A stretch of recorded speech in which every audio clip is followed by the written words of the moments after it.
Hi. I'm here to talk about progressive web apps and cats and React. Just leave out the cats.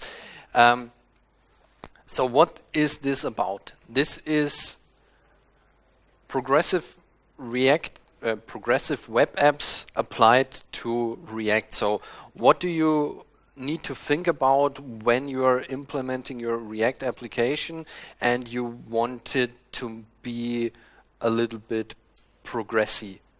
So yeah, I will cover some of the basics, but I hope you will learn how to put PWA in a real world application.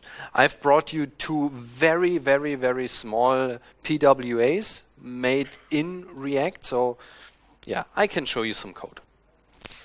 That's me. If you're interested in me or buying me, just get in touch with me. So this is one of our applications. As I said, it's very small and very simple, and it's just for demo purpose. It's a CRUD application, so we're talking to a backend. It's something everyone needs, so it's another to-do application. And it should be a PWA. So, yeah. Who has ever used a PWA of you? Yes. Not abused, but used. Just used. So, what the heck is a PWA? So, the most popular one is this. The mobile Twitter website with Manfred. This is a very good example of a PWA. And this is mostly referred as the best example of a PWA because they did a very good job in implementing it. So if we want to do something like Twitter mobile, what do we have to do? Or at least, how do you find out what is a PWA? Just go for Chrome // service worker internals, and then you get all the service workers listed. And now we want our application to be listed here as well. What does our application need to do? It needs to run on all available platforms in the web. And there is a lot. So you have your mobile phone, you have your desktop computer, you have screen readers, which also consume web, or text browsers, which also consume the web. And the idea behind a PWA is it runs everywhere. So there is some work for us to do. The platforms are slightly different. So if you imagine viewing your application on a mobile phone is a little bit different to viewing it on a desktop PC or a screen, not viewing, but hearing it on a screen reader. And a very important side note, PWA is more than just service workers. So if you just Google for PWA, you end up with service worker. This is a very important part, but it's not the only one. It's a shift in mind, and it's got something to do with other topics which will be covered here in this talk. So luckily for us, all the major JS frameworks support PWA already. So React comes with integrated support, which needs to be enabled at some point. Angular has a service worker package, and the same is true for Vue. We will focus on React because I like React the most, and hopefully you too. So some React specialties. If you're interested in the topic of PWA, just go for the Google Developer Guides, which are a perfect resource to dig into this topic. So just read that through. Excellent stuff. What is a PWA? This don't read it through. We will cover every single item of this list in our application. First one is directly in the name, progressive. But what means progressive? Write once, run everywhere. You know that slogan from somewhere? Java. So this is another attempt to create an application which runs everywhere. The browser is our runtime, and we're using HTML, CSS, JavaScript to create an application that feels good on every environment and creates some benefit for the users. Users, can I use it anywhere? So if you're asking yourself the question, am I able to use a certain API? Go and hit caniuse.com and ask it. So for example, service workers or something, and then you see, can you use it or not? First important thing, don't break the web. So some error message or blank pages are a no-go. So you need to deal with nearly every exception case. This is taken straight out of our React application. So the first problem might be turned off JavaScript. No one ever turns off JavaScript, but yeah, we need to deal with this. So put some HTML in your page. React helps us here because we can do server-side rendering, and you can put in your pre-rendered HTML structure here. Covering server-side rendering will lead a little bit too far, but this is also a small piece in creating progressive web apps, because you can pre-render the application or some static version of your application server-side, deliver HTML, CSS, and then hydrate it with React and make it dynamic. So you have at least a static version of your application, which makes some sense, a little bit more sense than that, and provide it to your users. If someone has the good idea of turning off JavaScript, yeah, you're facing a problem. But run everywhere doesn't mean run everywhere with every single feature. So you can strip your application down to the absolute minimum, which is displaying some data. This is the bottom line of our application. So it has to at least display some data, and be it just this information. So progressive. It gets bigger and bigger with the browser feature it just can use. Next thing, taken directly out of React. Service workers, the major part of your progressive web app, is only activated if the service worker API is available. This will lead to a slightly problematic situation in our development process, but the service worker feature is only available in the production mode and only available if the API itself is available. So, feature detection. If you use some fancy feature of your browser, ask the browser, is this feature available for me? If not, then just provide an alternative solution. Coming back to different devices, responsive design. Another major part of progressive web apps. So your application needs to fit on every device and behave like it's meant for that device. It doesn't make any sense if you put a desktop version of your application onto a mobile phone. It won't be of any use. So design your application for every single device, and be it for some kind of smartwatch. This is not a very good example of an application that fits on a device. This is, by the way, our example here. Recognize it.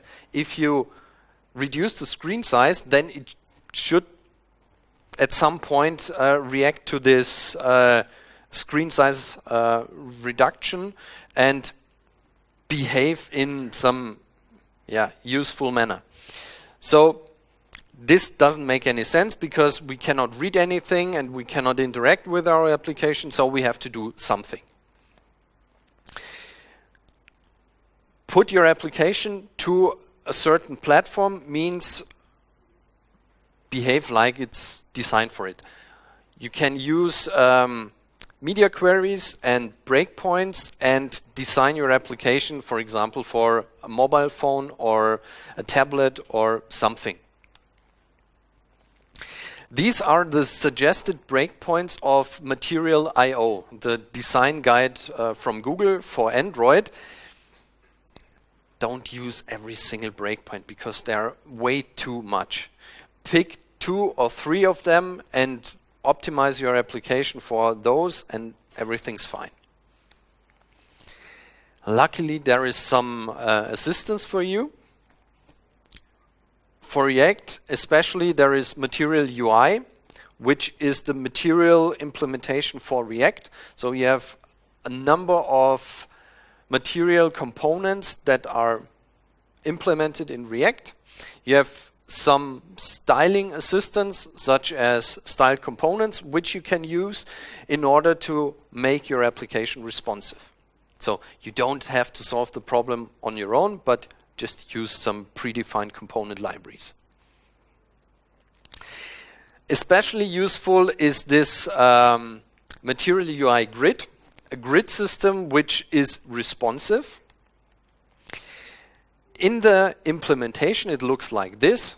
For the large breakpoint, big screen, it's 6 columns wide. And for a smaller screen, it's 12 columns wide. It's a 12-column grid. So in a smaller breakpoint, this one here, our task list, takes up the whole width of our screen. If we have a bigger screen, then it just takes half of the screen. You have 2 columns here, 2 columns here, and it just distributes the application in some reasonable way. How does this look like? Large screen, you have a column here, you have 6 columns here, 2 here, and 2 on the right side. If I reduce the size, then it just jumps over to the smaller breakpoint and it just throws away this side box here because it's not necessary to display this in a smaller breakpoint. If you use this feature and want to create some marketing snapshot of your application, you can just display some device skin in the browser and then just create some fancy screenshots like this. Not a React feature, but a browser feature. Responsive. Okay. Responsive is pretty okay.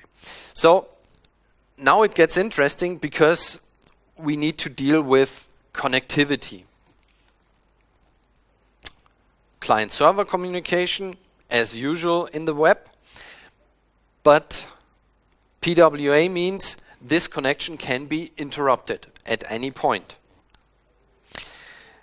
So offline first is the new mobile first, and this friend here is not an exception. So you all hopefully know the offline dinosaur. PWA means especially it's not a problem if you're in a tunnel or in the subway or in a German train where there is no internet connection. You need to design your application in an offline first way. So this is not an exception case, but the standard. If you design your application with that in mind, then it gets much more easy to create such an application and not put it in afterwards. So not create your application and, oh, we have some money left, let's make it offline. That doesn't make any sense. So, and now this is where service worker come into play. Such a service worker is just like a proxy between client and server. So it just sits right here where you can interrupt the connection, and this proxy process is implemented in the browser. And it just can take every request to the server and answer it directly. So your requests don't get here, but are just caught up here and answered directly. And this is how this offline ability works. Can we use it? Well, if you're using Internet Explorer until 11 or Edge, which supports Service Worker from version 17 on, it's fine, except if you use Opera Mini, then you're out of the game. Even iOS supports this. Apple is having a hard time supporting PWA because rumor says they have their own app store, which is used to distribute mobile apps, and mobile apps and PWA are just on the same level. So Apple doesn't have any interest of letting PWAs on iOS devices because you can implement your app not via a native iOS app, but just like a web app and distribute it on your own. So you don't need to go over the Apple App Store, but just use the web capabilities. Right now, they are supporting service workers from 11.3 on, so this is just fine.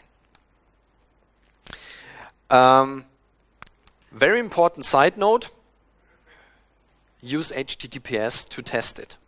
It's not available in HTTP only. No one ever uses HTTP in production. Hopefully. Okay, fine. So this is the life cycle of a service worker. Why is this important? Because a service worker needs to be installed, doing stuff, and then it's activated. So they are not activated on the first visit of the page, but afterwards they are delayed. This is a problem. So you don't have the service worker active in the first place, but you have to wait some time. Most important steps for you, installation step and activate step. In the installation, you create caches and fill them, or let them be filled automatically. And in the activate part, you can manage the caches, so you can invalidate them.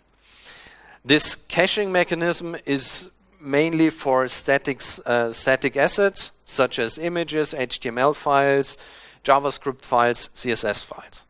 So they are all written in the service worker cache, and then your application is basically offline able. Yeah.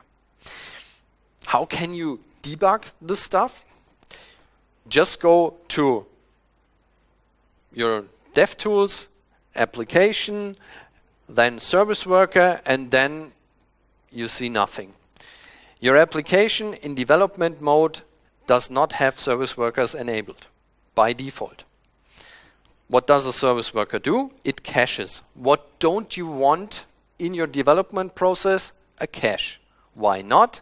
Because your application is not updating if it's cached. So this is a reasonable decision that they don't activate it by default, because you won't have any fun with an activated service worker process in development mode. So what do we need to do to enable them? Go for production and change this one here to register. This is very important. If you don't register the service worker, it's not registered and it doesn't work. So you need to go for production. You need a build of your application, and you need to change this. By the way, this is the index.js, or in my case, TSX file, so the entry file in your application. And here you find the service worker registration. If you're interested in more information, hit this link. And then build your application, serve your application, and everything's fine. And finally, you see the information about your service worker. You can test the offline ability of your application. You can update it. You can unregister it. You can stop the service worker. You can bring the page with the service worker instance to the front. Yeah, and all the stuff. You can even test push notifications in here. Just write something, hit the push button, push the push button, and see a message appear, hopefully. Another helpful resource in the service worker context is serviceworker.rs. This is a cookbook written by some people of Mozilla, which is very helpful when you experiment with service workers. Just have a look, and here you find some receipts for push notification and stuff. So this is a tool which is very relevant for us as React developers which want to have a proper progressive web app. Because the default caching strategy is not optimal. And with this tool made by Google, you have a very fine-grained possibility to modify the caching strategies of your service worker. You have to do some stuff, but you can easily integrate this. This is, by the way, the default tool when it gets to service worker configuration. It's named Workbox. It's on workbox.io, I think. And yeah, just Google for it. Yeah.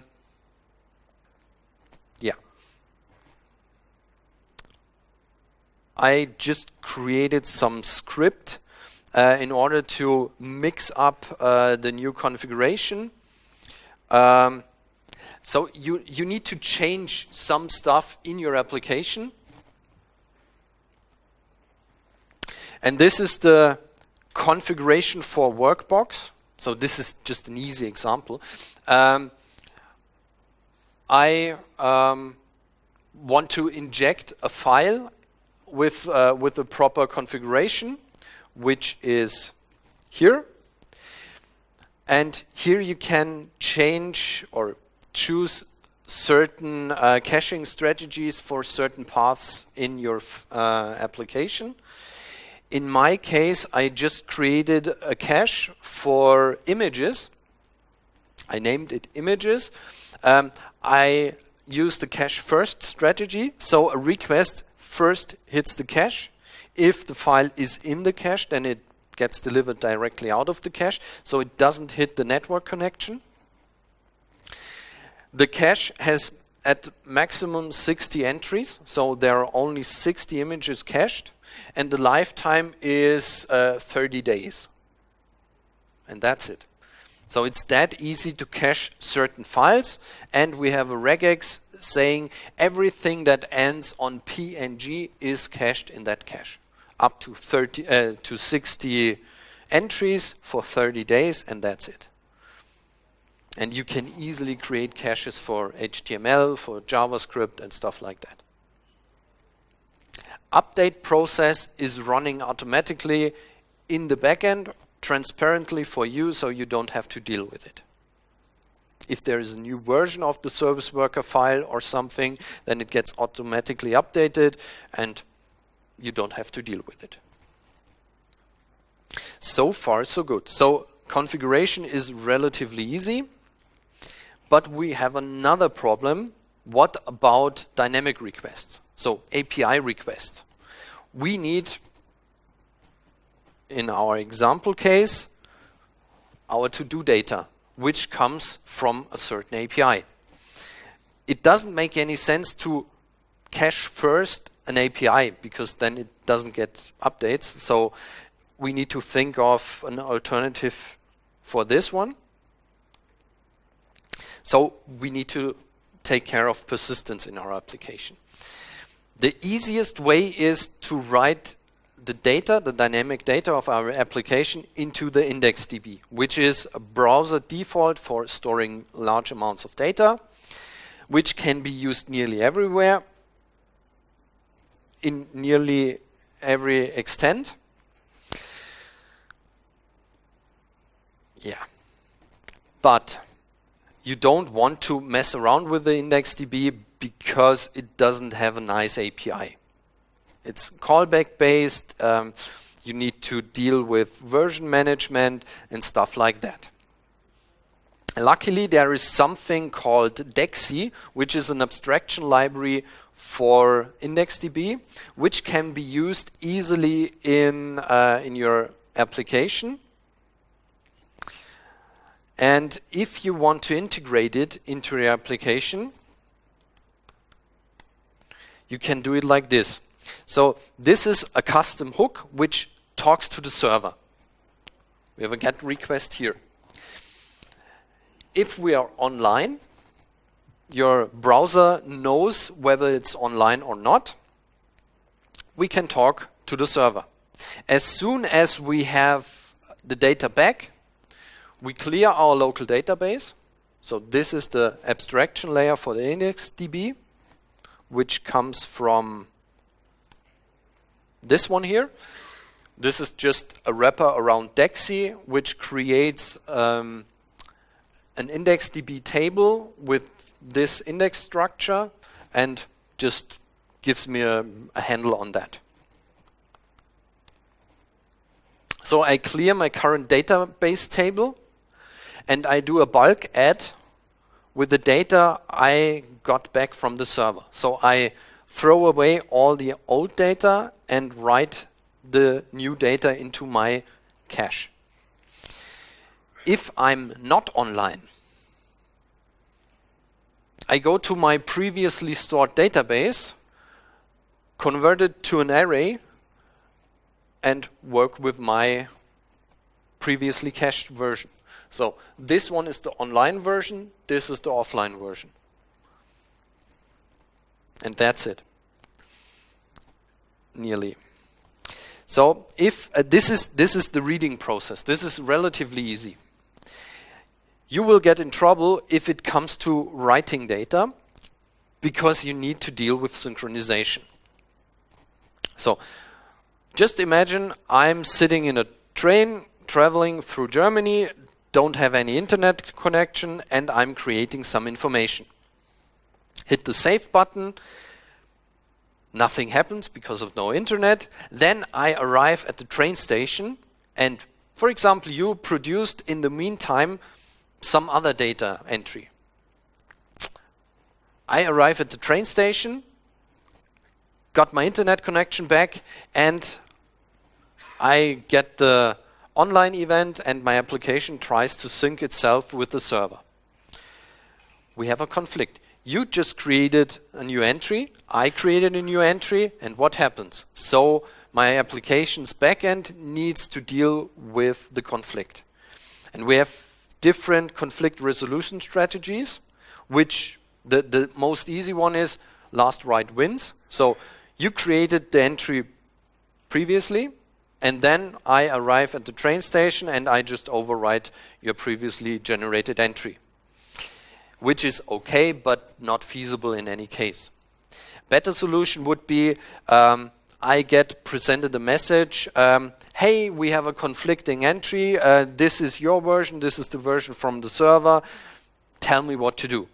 Or you just write some intelligent algorithm that merges the data automatically, which is very expensive. So you need to just decide which way of conflict resolution you want to have and then just implement it.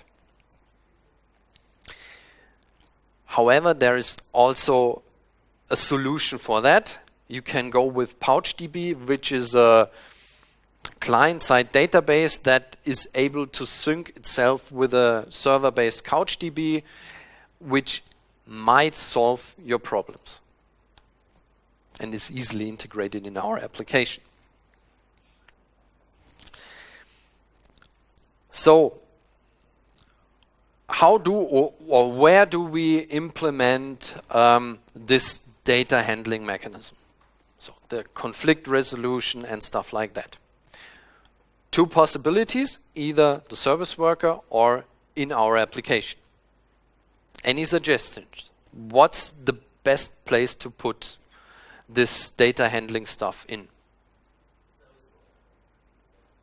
Service worker. Why?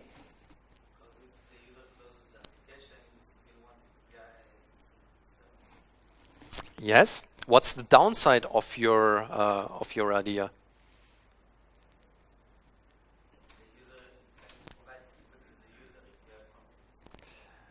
Yeah, but this is also possible if you work in the service worker, because you can exchange messages, or you can set a flag in the IndexedDB.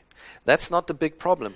But you have two applications. You have the application in the service worker, and you have the application in your main application.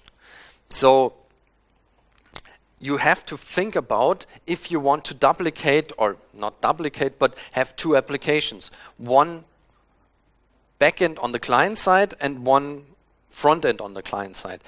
So in the most cases, I decided I put everything in the application and keep the service worker as stupid as possible. Because in this application can be tested on every run. The service worker, I need to build my application, put it in some HTTPS context, and then I can test it. So a service worker is relatively hard to test, and in my original front end, I have all the features and all the bells and whistles of my React application, and I can deal with it. We can extend this even further if we use Redux and some asynchronous side effect handling libraries, and this is where it gets. So you have the two possibilities, and you have to think of what is the right solution for me. So it's not about this is my one is the correct one or your one is the correct one, but you have to decide on your use case. Speaking of side effect handling. So if you want to create a big application, you might think of using Redux, which is a state handling library. In other frameworks, you have NGRX for Angular or Vuex for Vue, which just do the same job. In Redux, you have a defined flow of data. You have some action which tells your application, I want to do something. This goes into the dispatcher, this goes into the store where it's persisted, and the store provides the information to the view, to your React components. Your components are able to dispatch another action. So for example, in our to-do app, you hit the this to-do is done button. Then this action is dispatched. The information goes to the store. A check mark is put nearby the task, and it's rendered. We don't have any server communication in here. So it's perfect for our PWA because we're basically offline able, because there is no server in this. The server comes into play if we talk about side effect handling. For example, Redux Observable or Redux Thunk or Redux Saga. These are the three major implementations. And you have epics in the case of Redux Observable, you have sagas or thunks in the other two cases. And you have the server communication right here. So this is the perfect spot to make your application offline able, because you can have a local persistent store, such as the IndexedDB here, and you can communicate with the server. So it's relatively easy to decide if you have the possibility to talk to the server or not. It's a little bit messy, I know. Server communication with the Fetch API, database communication with IndexedDB. You can fire them together, and whether it's possible to talk to the server or not, the data is stored in your local IndexedDB, so it's by default offline able, and everything's fine. As soon as you get back your connection, you can find out if the server's got all the information it needs, or you need to sync back some data. So you have one point in your application which deals with this offline thingy, and you don't have to deal it overall in your application, but only in this side effect handling stuff here. So the offline part of your application is encapsulated here and not spread over your application. You just tell your application, I want to add something or delete something or whatever, and this part takes care of all the offline stuff, which is epic. Okay, so we are now offline able. How does this look like? I have my application. I'm talking to my server. Network connection. So stuff happens, and I'm offline able. So I change the network speed to offline and reload my application, and it's there. So if I reload my wrong path here, I got the internet dino.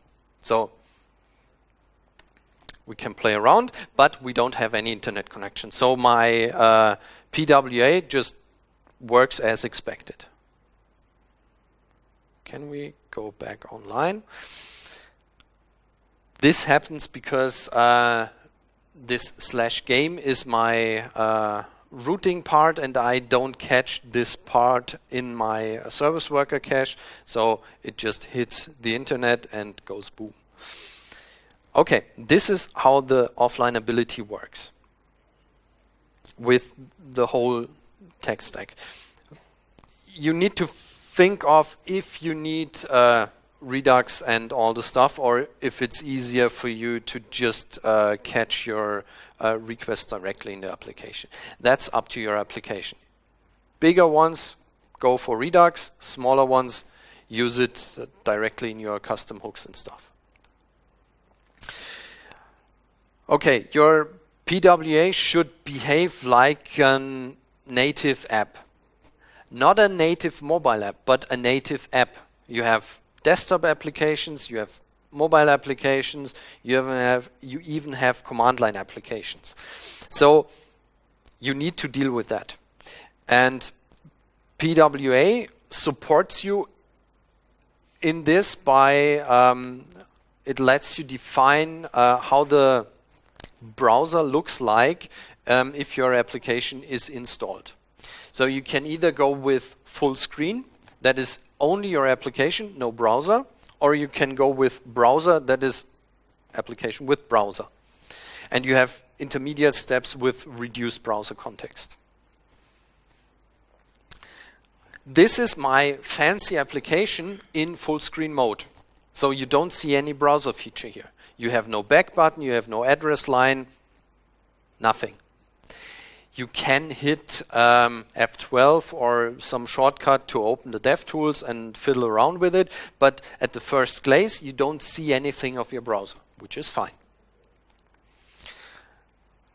We will have a look at the manifest file very soon where you can define that stuff. Other things we need to fulfill is that our application is always up to date, which comes out of the box because we're using web technologies such as HTML, CSS, JavaScript, which comes from the server. You need to deploy your application to the web server and it gets automatically updated on the client side. So nothing to do for us here, except if you need to actively update the data. So just think of my fancy to-do app, and I receive a new to-do from the server. You need something like server-sent events or WebSockets that push the data actively to the client, which is possible. which can be extended with some other features we will cover very, very soon. But this always up-to-date thing is already covered by using web technologies.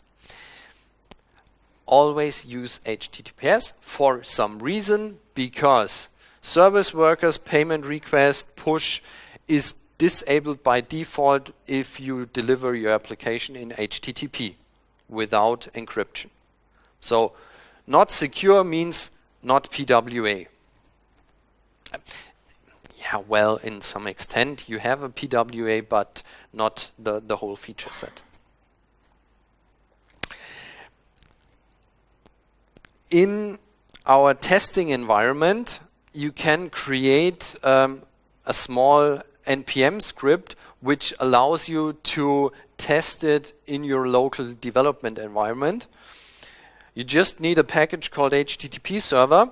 You need a certificate which you can easily generate with OpenSSL or something, and then just serve your build folder with some options, and then your application is locally delivered via HTTPS, and it just behaves like a production application. In my case, this is delivered on HTTPS localhost 8080 with exactly this command, and everything works. So it's just similar to the production environment.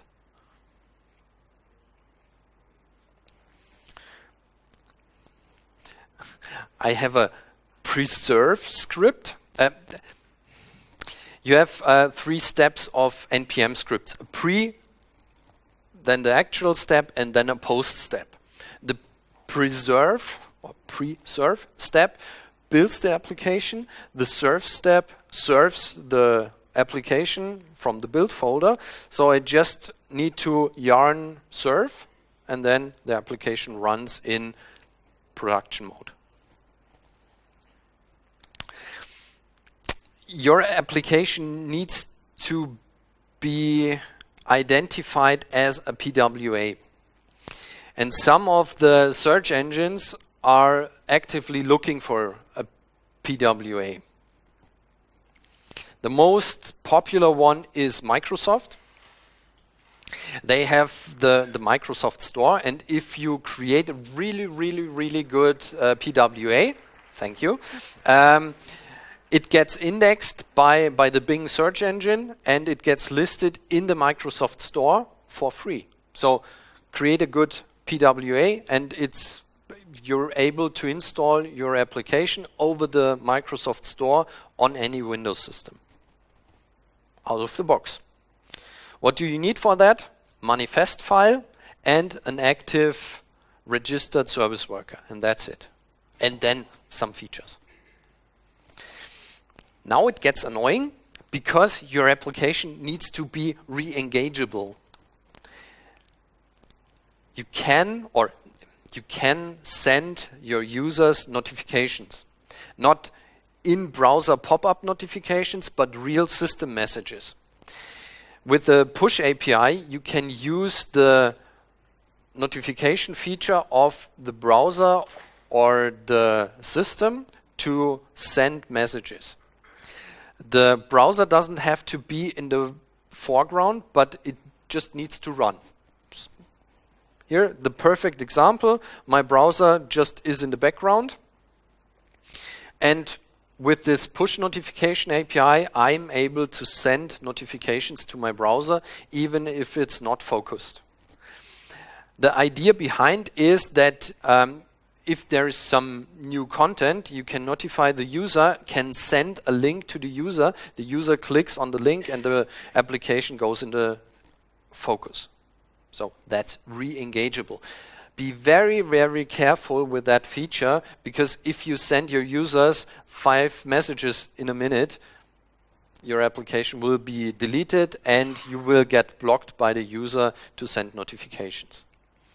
This is a very simple example to be included in our workbox configuration to receive messages. So just extend the service worker configuration and everything's fine. by the way, this is stolen directly from the Service Worker Cookbook. So just go for it, find some example that fits your needs, and copy it over in your application and make it running. This one is one of the most exciting features. Your application needs to be installable. So I will log in with my top secret password, and I get prompted with install application. Okay? Whenever an application asks you directly after the login, can I install please? I will hit the cancel button. So be very careful with that feature too, because no user will ever hit the install button if you pop up directly. So things happen and my application is installed. And my browser is gone. No, here it is. So application is installed. Looks like a proper application, not a browser anymore. You have it in the app switcher, like a real application. You have it in the system bar, like a real application, and all out of the box. You can ask your user actively for installation with 30 lines of code. You just need to add an event listener for the before installation prompt, and then you can include it in your application. This is a custom hook for my React application. So at some point, when I recognize the user is actively using this application and I think it's a good moment, then I trigger this hook and tell the user, hey, you're using this application. It might be a good idea to install it and have further benefits. So be very careful and use this API in order to engage your users and in order to install the application on the user system. And then the user can just say, okay, this is so cool, I will keep it in the dock. And oh, yeah, I just want to play around. And everything's fine. So it just behaves like a normal app. Yeah, we need to talk about the design, but demo purpose, but that's the idea behind. So by the way, there is no reason why you should think of a browser in this context, except for this. So you have the whole developer infrastructure at hand, so you can do whatever you want. Okay, so we installed our application, and to be able to install your application, you need to have a manifest file with some description, with icons. Your application needs some icons to be identified in the system. You can tell this application how it should be displayed, either in full screen or in the browser mode or something. You can give it a theme and a background color and provide some meta information, and then you can install it and have fun with it. Either you use this automatic process I just showed you, or you hit this install button here in the in the menu of the application. So just go for this. It's installed, and you can uninstall the application via this link too. Remove it, and then you just can reinstall it. So you don't need to annoy your users, but if the user thinks it's a good idea, you can trigger this manually. And if you installed it by accident, you can remove it again. So everything's okay.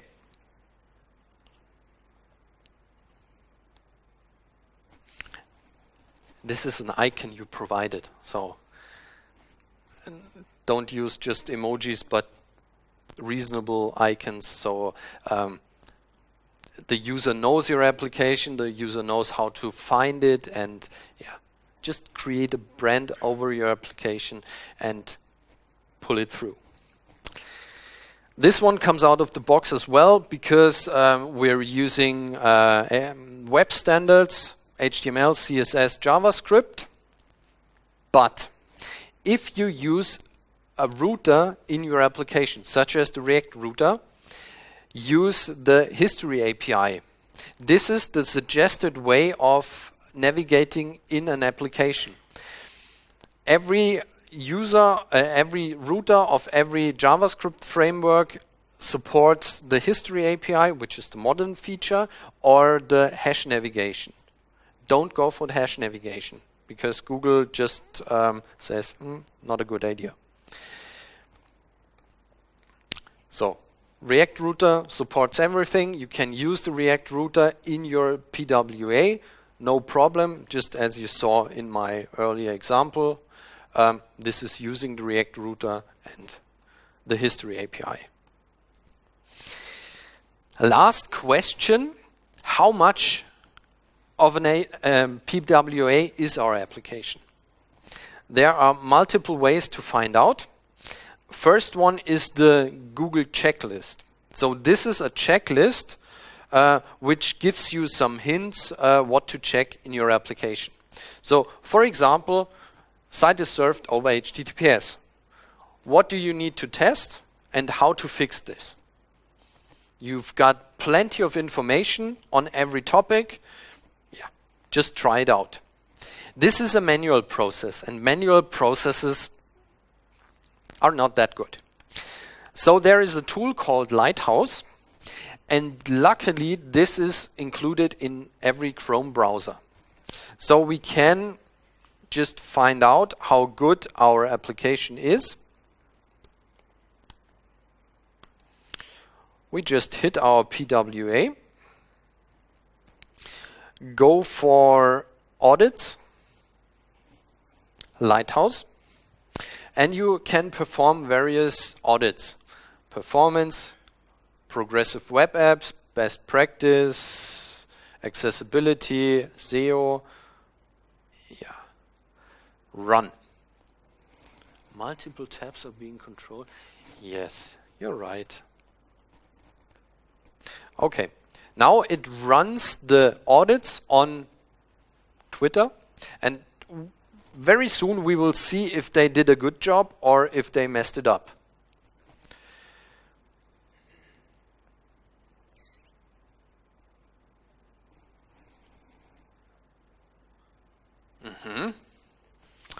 Okay, they can do better.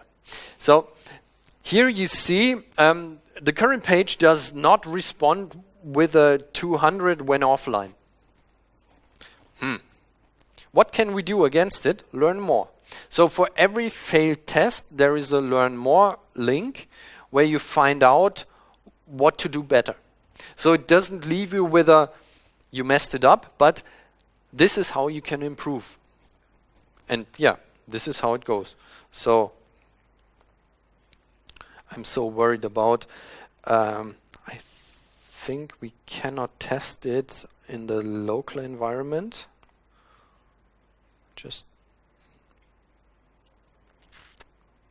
And you can only have one instance of your application open at one time when you want to perform it. We are fast and reliable. We cannot scroll, which is a pity. Nope. Yeah, okay. At least we are fast and reliable, and we are nearly installable. Yeah. Okay. So if you implemented your application or you want to find out whether your application is already a PWA, just hit this audit thing and then find it out.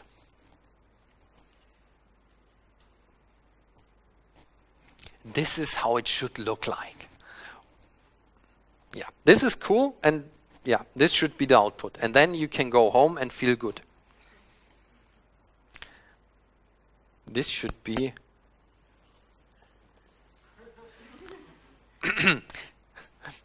Do you have any questions?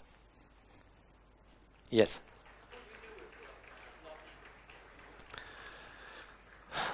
Login when offline. This is a very excellent question, because this is the topic of a big discussion. So when you cache the stuff, then you write it into the IndexedDB. What's the problem of IndexedDB? It's available for every user that's sitting in front of your computer.